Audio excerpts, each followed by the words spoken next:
بسم اللہ الرحمن الرحیم۔ السلام علیکم ورحمۃ اللہ وبرکاتہ۔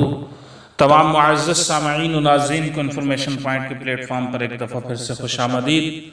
معزز سامعین و ناظرین، ہماری آج کی ویڈیو کا عنوان ہے اگر شہوت تنگ کر رہی ہو اور نکاح بھی نہ ہو رہا ہو تو کیا کیا جائے۔ اگر جوانی کا جوش تنگ کر رہا ہو اور نکاح بھی نہ ہو رہا ہو تو کیا کیا جائے۔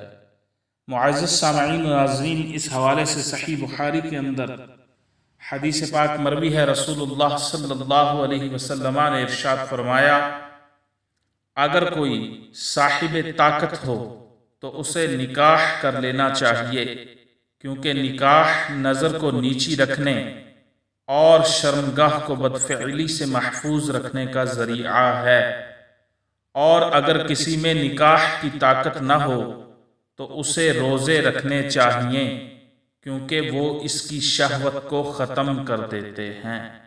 تو پتہ چلا کہ اگر بر وقت نکاح نہیں ہو پا رہا اور شہوت زیادہ تنگ کرتی ہے تو اس کا سب سے مثبت علاج نبی کریم صلی اللہ علیہ وسلم نے فرمایا روزے رکھنے چاہیے، کیونکہ وہ اس کی شہوت کو ختم کر دیتے ہیں۔